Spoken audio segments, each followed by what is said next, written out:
अलख निरंजन, अलख निरंजन। पिया जी, ये मैं क्या देख रही हूँ? आप ऐसे जोगी बाणे में? हे माई, मेरे गुरु का आदेश है कि आप मुझे भिक्षा दीजिए। हे माई, मैं आपके हाथ की भिक्षा लेना चाहता हूँ। पिया जी, आप पहले तो ये बताइए कि मुझे माई क्यों कह रहे हैं? मैं आपकी अर्धंगी, आधे अंग की साझी।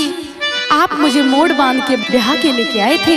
हे माई, जब ये गोपीचंद राजा हुआ करता था, जब मेरे रिश्ते और नाते इस नगर से जुड़े हुए थे, लेकिन आज ये गोपीचंद फकीर बन चुका है। गुरु के द्वार पर अनख जगती है, उन्हीं के वहां पर मेरा डेरा रहता है। अब मेरे रिश्ते नाते टूट चुके हैं, अब सारा जगत इकसार मुझे दिखाई देता है। हे माई, नहीं पिया जी, नहीं। मेरे जोग को सफल कराने के लिए मुझे बेटा कह करके भीख दे दी। नहीं पिया जी, जो आप बात मुझसे कह रहे हैं मैं वो बिल्कुल नहीं कर सकती। मेरी बात को सुनिए माई। कहिएगा।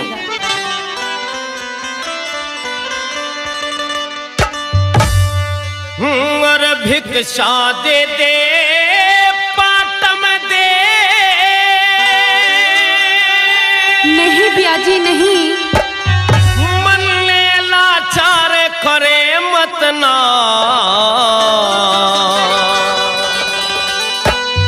हो ब्याही ते माई कहता घड़ी, क्रिया खार करे मत न्या। ब्याही ते माई कहता घड़ी, क्रिया खार करे मत न्या। और भिक्षा दे दे पाटम दे, मन ले लाचार करे मत ना। ब्याही ते माई कहता घड़ी, क्रिया खार करे मत न्या। ब्याही ते माई कहता घड़ी, क्रिया खार करे मत न्या। अब राजपाट की चाहना नहीं है मुझे, पिया अब जी। जोगी बन चुका हूँ मैं। आपकी इन बातों से मेरा कलेजा फटा जा रहा है। समझने की कोशिश कीजिए पाटम दे। कहीं पिया जी। और जोगी बाणा ले लिया मन ने, राजपाट की चाह को न्या। तेरे बिना मैं मर जाऊंगी, मेरे जीने की राह को न्या। और हुआ फकीर अड़े रहने की, बिल्कुल मेरी सलाह को न्या। हो क्यों कर लई फकीरी साजन, पाई तेरी था को न्या। तू मत ना पकड़े हाथ मेरा री, मत ना पकड़े हाथ मेरा, इब गलत विचार करे मत ना। ब्याही ते माई कहता घड़ी, क्रिया खार करे मत न्या। ब्याही ते माई कहता घड़ी, क्रिया खार करे मत ना।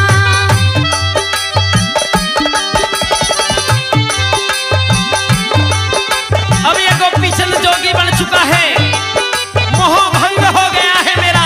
पिया जी, जगत से रिश्ते नाते टूट चुके हैं, सारा जगत इकसार हो गया है मेरे लिए। अपनी कन्या, उनके बारे में सोचिए, उनके दिल पे क्या बीतेगी पिया जी। मेरी बात को सुनिए।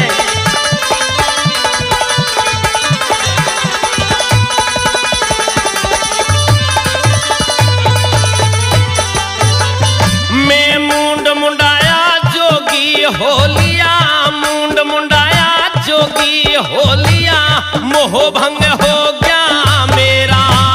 16 रानी तेरे महलों में, क्या ये धर्म बने तेरा। और ना मैं साजन ना तू गोरी, ये सब झूठा अड़झेड़ा। बिना पति नारी जीवन में पोसे घोर अंधेरा।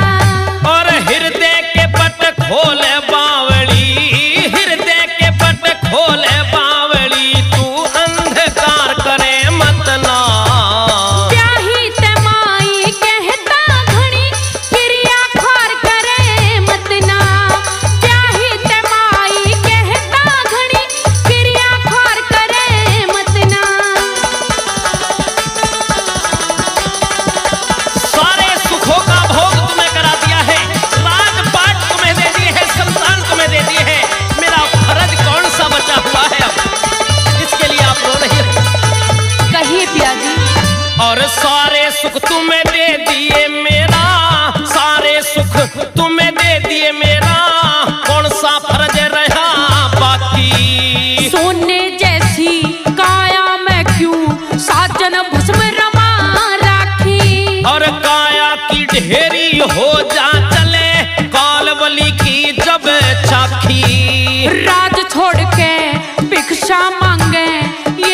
थोड़ी खीसा की। और धीरज धर के भी के घाल दे, धीरज धर के भी के घाल दे, चीख पुकार करे मत ना।